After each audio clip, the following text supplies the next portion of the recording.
Well, our question today is from our friend Megan out in Nebraska. And Megan asked, do you have any tips or ideas on how to inspire the 11% to start showing up again?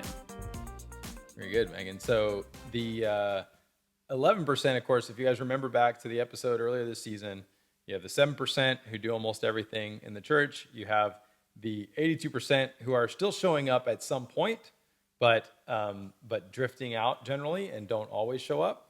But then you have the 11%, which is the rest of your people that no longer show up at all. They still identify as members of the faith, but they don't show up anymore. So what do we do to try to reach them? So first, I think it's a great question, but I want to make sure that people understand that for most churches, if you're not already reaching the 82% that well, don't get distracted trying to reach out to the 11% yet. If you can do all of it, great.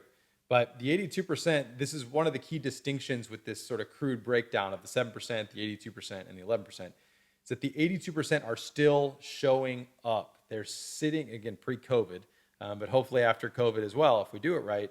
But they're sitting in front of you. They're listening to what you have to say.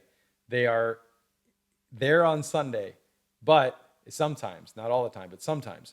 And when they are we taking advantage of that and hopefully keeping them from drifting out and becoming a part of the 11% that no longer show up? So just want to make sure we don't get distracted by that is a huge opportunity that we need to have most of our resources focused on as a church. But it's still a relevant question. How do we reach out to the 11%? For me, I think this often, well, a few things first. Before what we do say to them, what do we not say to them?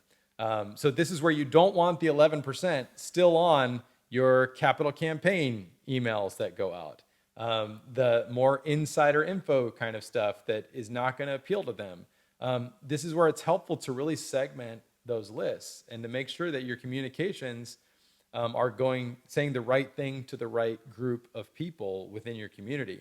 So again, when it comes time to ask for money, make sure the 11% aren't on there, because not only are they not going to give, but you're also going to push them away further, because the only time they hear from you is, when you need something from them or those kind of things. So that's a trap to watch out for, is make sure they're not getting stuff they shouldn't be getting.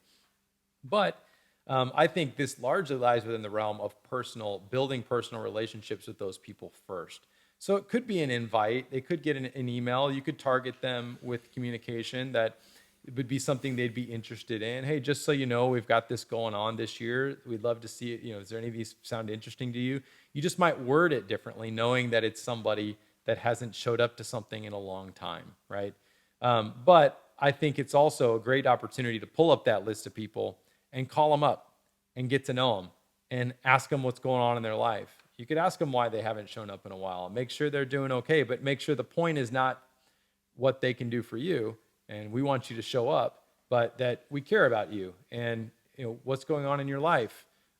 What things are troubling you? Are there any things we could pray for you? So there's a lot of even inviting people back is sometimes too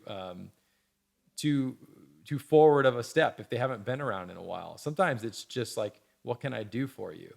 Or it's, do you have anything I can pray for? I'm not even expecting you to come show up. Do you have something we could pray for you about? So there's so many opportunities there, I think, to just start the relationship again, which is the key, and to not try to go from haven't talked in forever to best friends again, like really quickly. It's going to take time and to be natural about it.